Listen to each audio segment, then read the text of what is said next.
تھوڑی دیر کے لیے، تھوڑے وقفے کے لیے چند دینی باتیں رکھنا مناسب سمجھتا ہوں۔ امید ہے کہ آپ تمام حضرات بغور سماعت فرمائیں گے۔ نحمدہ و نصلی علی رسولہ الکریم، اما بعد۔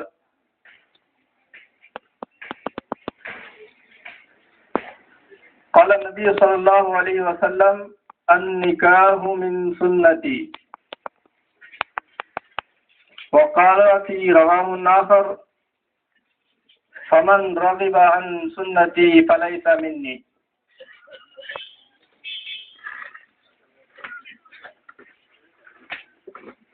حمد و ثنا، تعریف و توصیف، کبریائی و بڑائی اللہ عز و جل کے لیے ہے۔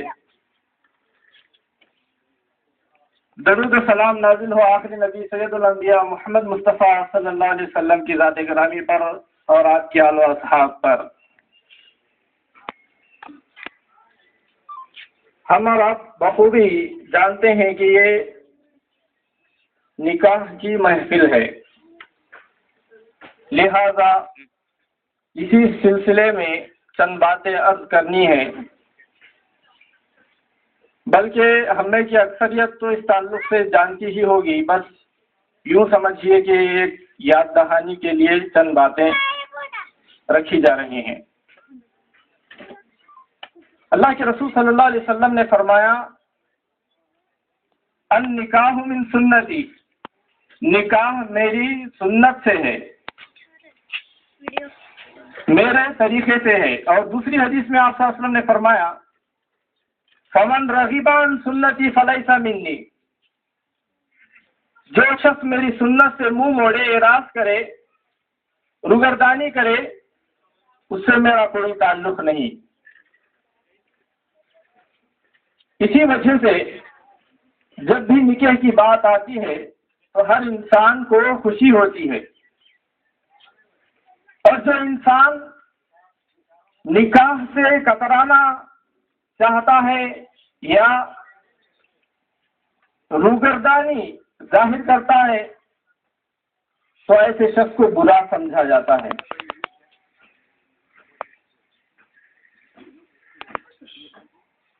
ایک طرف ہم لوگ نکاح کو سنت جان کر کے بڑی خوشی سے انجام دیتے ہیں، اور اگر کوئی نہ کرے تو اس کو تان و تشنی بھی دیتے ہیں، لیکن کیوں؟ اس لیے کہ وہ سنت کے خلاف جا رہا ہے۔ لیکن جب نکاح کرنے کا معاملہ آتا ہے، اس کی کارروائیوں کا معاملہ آتا ہے، اس کے طریقہ کار کا معاملہ آتا ہے، تو ہم اللہ کے رسول صلی اللہ علیہ وسلم کی سنت کو بھول جاتے ہیں، یعنی میٹھا میٹھا گپ، کڑوا کڑوا تھوک۔ اللہ کے رسول صلی اللہ علیہ وسلم نے جہاں صرف یہ فرمایا کہ نکاح میری سنت میں سے ہے، وہیں پر آپ صلی اللہ علیہ وسلم نے دیگر احادیث میں یہ بھی فرمایا کہ نکاح کو سب سے آسان طریقے سے کیا جائے، اور الحمدللہ اس نکاح کے اندر بھی یہی کوشش کی گئی دونوں طرف سے۔ ایسے تو آج کل کچھ نہ کچھ خامیاں ہر نکاح کے اندر پائی جاتی ہیں ہی، لیکن طرفین دونوں جانب سے یہی کوشش کی گئی کہ نکاح آسانی کے ساتھ کر دیا جائے، الحمدللہ۔ آج نکاح کو مشکل بنا دیا گیا اور زنا کو آسان کر دیا گیا۔ نکاح کی محفلوں میں ہم بارہا سنتے رہتے ہیں، بار بار سنتے رہتے ہیں علماء کی زبانی کہ نکاح آج بالکل ہی مشکل ہو گیا ہے، جس کے لیے ہزاروں روپے نہیں لاکھوں روپیوں کی ضرورت پڑتی ہے، اور یہ لاکھوں روپے کے اخراجات اور بوجھ دونوں طرف والے محسوس کرتے ہیں، لڑکی والے بھی اور لڑکے والے بھی۔ اور نکاح کو بالکل آسان کر دیا گیا ہے، زنا کو بالکل آسان کر دیا گیا ہے، 50 روپے میں زنا ہو جائے گا۔ میں تو کہتا ہوں کہ 50 روپے میں بھی نہیں، فری میں زنا ہو رہا ہے۔ زنا کو مشکل بنانا چاہیے تھا اور نکاح کو آسان بنانا چاہیے تھا۔ اس کے ذمہ دار کون ہیں؟ ہم خود سوسائٹی کے لوگ ہیں۔ ہم نے خود نکاح کو مشکل بنا لیا ہے، جبکہ اسلام جس مذہب کو ماننے والے ہم مسلمان ہیں، اس مذہب کے اندر نکاح کو بالکل ہی آسان کر دیا گیا ہے۔ ہم اسلامی تعلیمات سے دور ہو چکے، قرآن و سنت سے دور ہو چکے، نہ قرآن کا مطالعہ نہ حدیث کا مطالعہ، جس کی وجہ سے ہم کیا ہو گئے؟ نفسانی خواہشات میں پڑ گئے اور طرح طرح کے رسم و رواج کرنے لگے، جس کی وجہ سے نکاح مشکل بنتا جا رہا ہے۔ آج جو کچھ بھی نکاح میں کیا جاتا ہے، مثلا جہیز، لمبا چوڑا مہر مقرر کرنا، ویسے تو انڈیا کے اندر لمبا چوڑا کوئی مہر ادا نہیں کرتا، یہ مشکل سعودیہ کے اندر اور عرب کنٹریز کے اندر ہے۔ اسی طرح سے فوٹوگرافی کرنا، ویڈیوگرافی کرنا، آڈیٹوریم کے لیے بے جا فضول اخراجات برداشت کرنا، گانا بجانا لگانا، صحرا باندھنا، نیوتا وغیرہ، اس کو لازمی سمجھنا، اگر دیتا ہے تو فتن کوئی ٹھیک ہے، لیکن اس کو لازمی سمجھنا۔ اسی طرح سے نکاح کا کھانے کا انتظام رکھنا اور لمبی چوڑی دعائیں کرتے رہنا نکاح کے بعد، یہ ساری چیزیں اسلام کے اندر نہیں ہیں اور نہ اللہ کے رسول صلی اللہ علیہ وسلم نے سکھائی ہیں۔ اسی طرح سے نکاح کرنے میں، نکاح جن نوجوانوں اور نوجوان لڑکیوں کے نکاح کی عمریں ہو گئی ہیں، ان کی عمریں ہو چکنے کے باوجود نکاح کا انتظام کرنے میں تاخیر کرنا، یہ سب خلاف شریعت ہے۔ تو پھر سوال یہ پیدا ہوتا ہے کہ یہ ساری چیزیں کہاں سے آئیں؟ پھول کا ہار، لمبی چوڑی بارات، لمبی چوڑی دعوت، دور دور سے لوگوں کو، مہمانوں کو بلانا، اور پھر وہ مہمان لوگ آ کر کے کیا کرتے ہیں؟ اپنی ڈگنیٹی دکھاتے ہیں کہ دیکھو اتنی دور سے بلایا، بیٹھنے کے لیے تک بھی یہ فرصت نکال کر کے ایک چیئر نہیں ڈال رہا ہے۔ یہ سارے تکلیفات ہم نے خود اپنے ہاتھوں سے بنا لیے ہیں۔ تو یہ چیزیں کہاں سے آئیں؟ اسلام کے اندر نہیں ہے، قرآن کے اندر نہیں ہے، حدیث کے اندر نہیں ہے، پیارے رسول صلی اللہ علیہ وسلم کی زندگی کے اندر نہیں ہے۔ صحابہ کی زندگیاں اٹھا کر کے دیکھتے ہیں تو بالکل آسانی کے ساتھ نکاح ہو جا رہا ہے۔ غریب سے غریب بھی ہے کوئی صحابی، اس کا بھی نکاح ہو جا رہا ہے۔ یہاں مالدار سے مالدار، کروڑ پتی سے کروڑ پتی بھی ہو تو اس کو بھی نکاح کے وقت بے حد انتہائی پریشانی اٹھانی پڑتی ہے۔ تو یہ ساری مشکلات کہاں سے آئیں ہمارے معاشرے کے اندر؟ جبکہ ہم اسلام کے ماننے والے، محمد صلی اللہ علیہ وسلم کی تعلیمات پر عمل کرنے والے، یہ ساری چیزیں غیروں کے کلچر سے آئیں۔ ہم جس کلچر میں رہ رہے ہیں، ہمارا کلچر ہندوازم سے بھرا ہوا ہے۔ ہندوؤں کے اندر جو جو رسم و رواج ہیں، ان کا دیکھا دیکھی اور دینی علم سے دوری کی وجہ سے وہ سارے کام ہم لوگ کرنے لگے۔ جو کام ان کے اندر تھے وہی کام ہم کرنے لگے، ان کی مشابہت اختیار کر لی۔ یہ اس ذریعے سے آیا ہے، نہ کہ قرآن اور حدیث کے اندر یہ ساری چیزیں پائی جاتی ہیں۔ اسلام کے اندر کیا ہے؟ اسلام کے اندر کسی قسم کی رسم و رواج نہیں ہے نکاح کے موقع پر۔ نکاح اتنا آسان ہے کہ نکاح اس چیز کو کہا جاتا ہے، شادی اس چیز کو کہا جاتا ہے کہ جس کے اندر صرف نکاح ہو اور ولیمہ ہو، باقی سب یہ غیر اسلامی چیزیں ہیں۔ دوسروں کے کلچر کے ساتھ چونکہ ہم زیادہ ملے ہوئے ہیں، انہی کا دیکھا دیکھی ہمارے اندر آ گیا، اور یہ جو دوسروں کا کلچر ہم اختیار کر رہے ہیں، اس کے اوپر بھی اللہ کے رسول صلی اللہ علیہ وسلم نے وعید بیان فرمائی۔ کیا بیان فرمائی؟ اس کو معمولی لے رہے ہیں ہم لوگ، چلو وہ کر رہے ہیں، ساری دنیا کر رہی ہے، سارا زمانہ چل رہا ہے، ہم بھی کر لیتے ہیں۔ اللہ کے رسول صلی اللہ علیہ وسلم نے فرمایا من تشبہ بقوم فہو منہم، جو قوم کسی قوم کا طریقہ اختیار کرتی ہے، مشابہت اختیار کرتی ہے، تو وہ انہی میں سے ہے۔ کیا معنی ہوا؟ مطلب یہ ہوا، معنی یہ ہوا کہ اگر مسلمان غیر قوموں کے طور طریقوں پر چلیں گے، ان کی مشابہت اختیار کریں گے، تو مسلمانوں کا شمار مسلمان میں نہیں، قیامت کے دن انہی کے ساتھ اٹھایا جائے گا اس کو۔ کتنی بڑی وعید ہے، لیکن ہم ان سب چیزوں کو معمولی سمجھتے ہیں۔ اور بھی بہت ساری باتیں کہی جا سکتی ہیں۔ تو نکاح کے اندر کیا ہے؟ مثلاً جو نکاح ہوتا ہے اس کے اندر کیا ہے؟ لمبی چوڑی باراتیں، محفلیں نہیں ہوا کرتی ہیں، زیادہ اخراجات نہیں ہوا کرتے ہیں، بس ولی ہوا کرتا ہے۔ ولی کہتے ہیں لڑکی کے باپ کو جو ذمہ دار ہوتا ہے، اگر باپ نہیں ہے تو اس کا بھائی جو ذمہ دار ہوتا ہے وہ ولی ہوتا ہے۔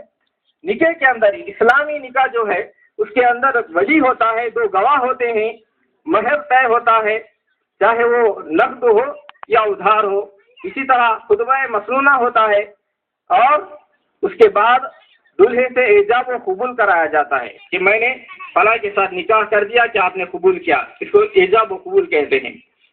اور یہ دیکھا جاتا ہے کہ لڑکی اس رشتے سے راضی ہے یا نہیں۔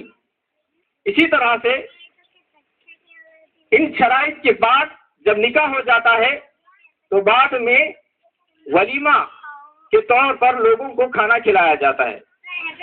بس اتنا ہی ہے اسلام کے اندر شادی کے نام پر۔ اور اس کے علاوہ جو کچھ بھی ہم فضول خرچیات کرتے ہیں، نخرے کرتے ہیں، یہ سب اسلام سے ہٹے ہوئے ہیں، اور غیر قوموں سے ہم نے یہ لے رکھے ہیں، بلکہ غیر قوموں کو بھی پیچھے چھوڑ دیا ہے۔ غیر قوموں کے اندر بھی اتنے نخرے آج کل نہیں پائے جاتے جتنے نخرے آج مسلمانوں کے اندر پائے جا رہے ہیں مسلمانوں کی شادیوں میں۔ اللہ تعالیٰ سے دعا ہے کہ اللہ تعالیٰ ہم سب کو کتاب و سنت کے مطابق زندگی گزارنے کی توفیق عطا فرمائے، نہ صرف نکاح بلکہ ہر معاملے میں ہمیں کتاب و سنت کو اختیار کرنے کی توفیق عطا فرمائے۔ اور ولیمے کی جب بات آتی ہے، ولیمہ تو جائز ہے، سنت ہے، اور اس کے اندر بھی اسلام کے اندر علماء نے لکھا ہے کہ زیادہ فضول خرچی جائز نہیں ہے۔ کیوں؟ اس لیے کہ نبی صلی اللہ علیہ وسلم نے فرمایا نکاح کو آسان کرو، اور بابرکت نکاح وہ ہے جس میں کم خرچ ہو۔ اگر ولیمے کی بھی دعوت لمبی چوڑی کرتے رہ جائیں گے تو نکاح بھی اس لمبی چوڑی دعوت والے ولیمے کی بنیاد پر مشکل ہو جائے گا۔ اس لیے علماء نے کہا ہے اگرچہ جائز ہے لیکن افضل یہ ہے کہ ولیمہ بھی مختصر سا کیا جائے۔ ہمیں صرف کیا چیزیں معلوم ہیں کتاب و سنت کی؟ میٹھی میٹھی چیزیں معلوم ہیں۔ عبد الرحمن بن عوف رضی اللہ عنہ ایک مرتبہ نکاح کیے، اللہ کے رسول صلی اللہ علیہ وسلم کو معلوم نہیں، پتہ نہیں کہ ان کا نکاح ہوا ہے۔ کچھ زردی لگی ہوئی تھی، اس نشان سے اللہ کے رسول صلی اللہ علیہ وسلم کو شک آیا کہ شاید انہوں نے نکاح کر لیا ہے، اور پوچھا کہ کیا تم نے نکاح کیا ہے؟ تو کہا کہ ہاں۔ تو آپ صلی اللہ علیہ وسلم نے فرمایا کہ ایک بکرے کے ذریعے ولیمہ کرو۔ تو عبد الرحمن بن عوف رضی اللہ عنہ یہ کوئی معمولی صحابی نہیں تھے، بلکہ بہت بڑے کروڑپتی صحابی تھے اس زمانے کے۔ ان کو کہا یہ کہ ایک بکرا کاٹ کر کے ولیمہ کرو۔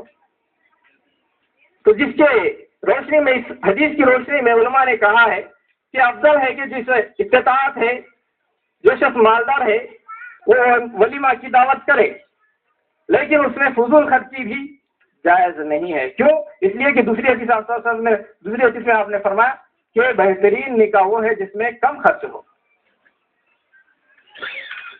اللہ کے رسول صلی اللہ علیہ وسلم کا ولیمہ کیا تھا؟ اللہ کے رسول صلی اللہ علیہ وسلم ایک ولیمہ اتنا مختصر کیا کہ اس میں صرف 1.25 سیر آٹا استعمال کیا گیا، صرف 1.25 سیر آٹے کی بنیاد پر ولیمہ کیا گیا اللہ کے رسول صلی اللہ علیہ وسلم کا۔ لیکن اللہ کے رسول صلی اللہ علیہ وسلم وہی جو کہ ولیمے کے اندر 1.25 سیر آٹا استعمال کر رہے ہیں، اپنے اللہ کے راہ میں اگر خرچ کرنے کی باری آئی تو آپ صلی اللہ علیہ وسلم نے عید الاضحیٰ کے موقع پر، بقرہ عید کے موقع پر 100 اونٹوں کی قربانی دی، اور ایک اونٹ وہاں کا ایک ایروپلین مانا جاتا ہے، اتنی ویلو والا۔ 100 اونٹوں کی قربانی اللہ کے رسول صلی اللہ علیہ وسلم نے اللہ کی راہ میں لگائی۔ بقرہ عید کے دن جانور ذبح کیے 100 اونٹوں کی، 60 اپنے ہاتھوں سے ذبح کیے اور بقیہ کے حضرت علی کو ذبح کرنے کو کہے۔ تو یہ تھا اللہ کے رسول صلی اللہ علیہ وسلم کا عمل کہ جہاں خرچ کرنا ہے، جہاں آخرت انسان کی بنتی ہے، وہاں پر اللہ کے رسول صلی اللہ علیہ وسلم خوب خرچ کیا کرتے تھے۔ آج ہمارا معاملہ الٹا ہے، اللہ کی راہ میں دینے کی باری آئے تو روپیہ دے کر کے چلے جائیں گے، اور جب اپنی منمانی خواہشات والی جگہوں پر خرچ کرنے کی باری آئے نوٹوں کی بارش کر دیں گے۔ اللہ تعالیٰ سے دعا ہے کہ اللہ تعالیٰ ہم سب کو نیک عمل کی توفیق عطا فرمائے۔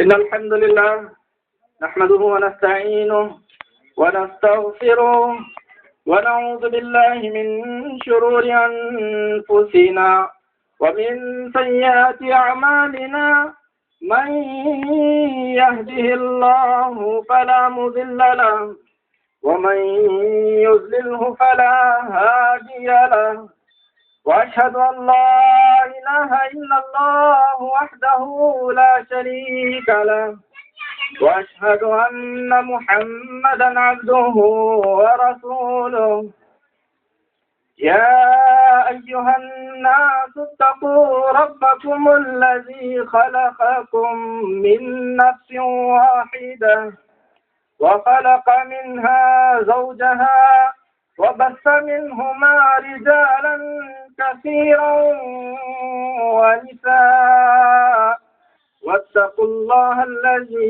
تساءلون به والأرحام إن الله كان عليكم رقيبا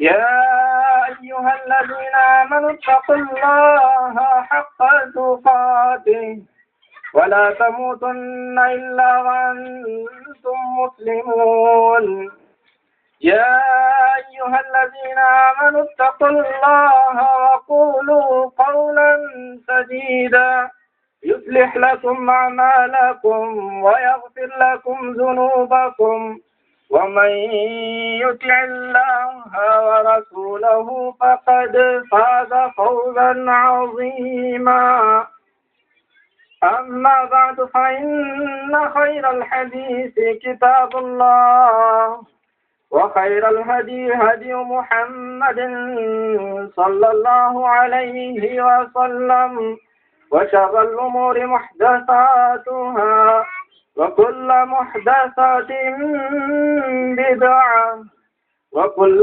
بدعة ضلالة وكل ضلالة في النار۔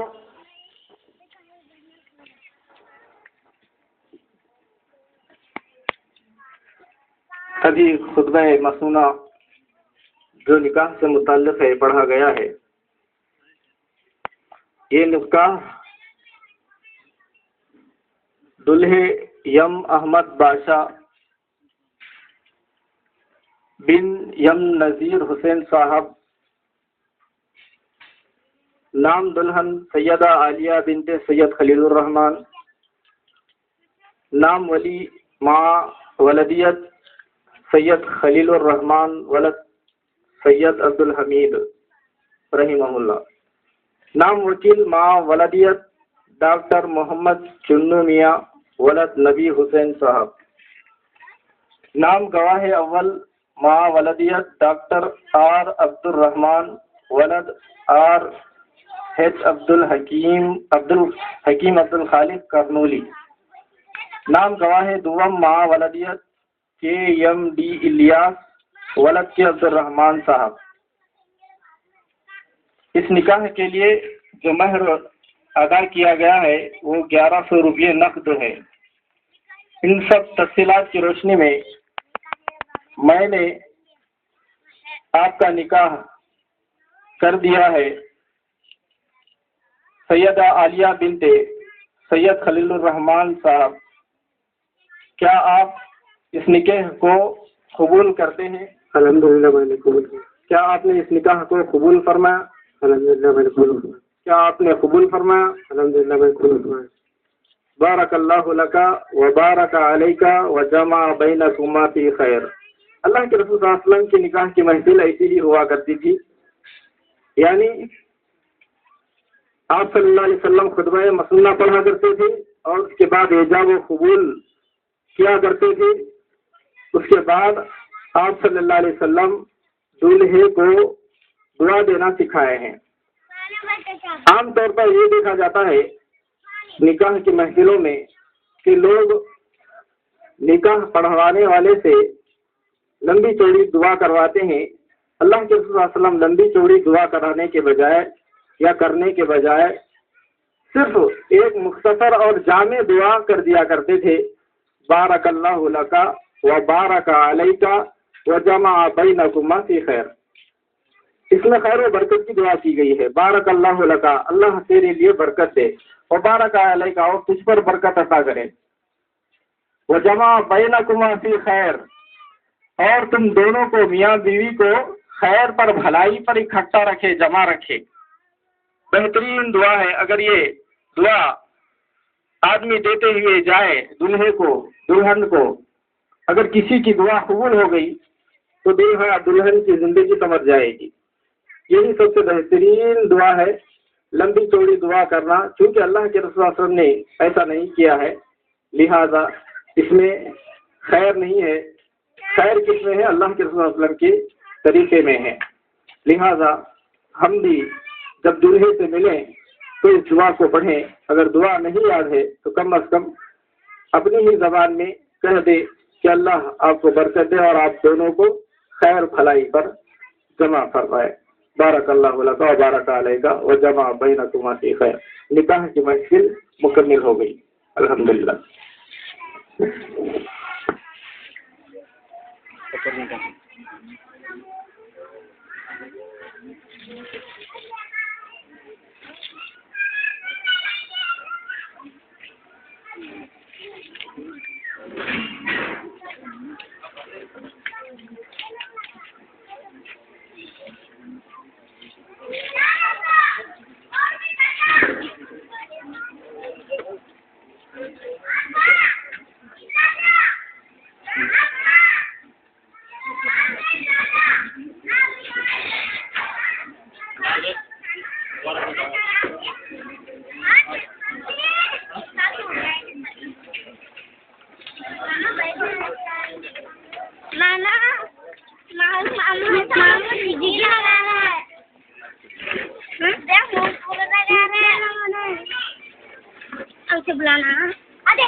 آدھا گھنٹہ ویسا ہوا.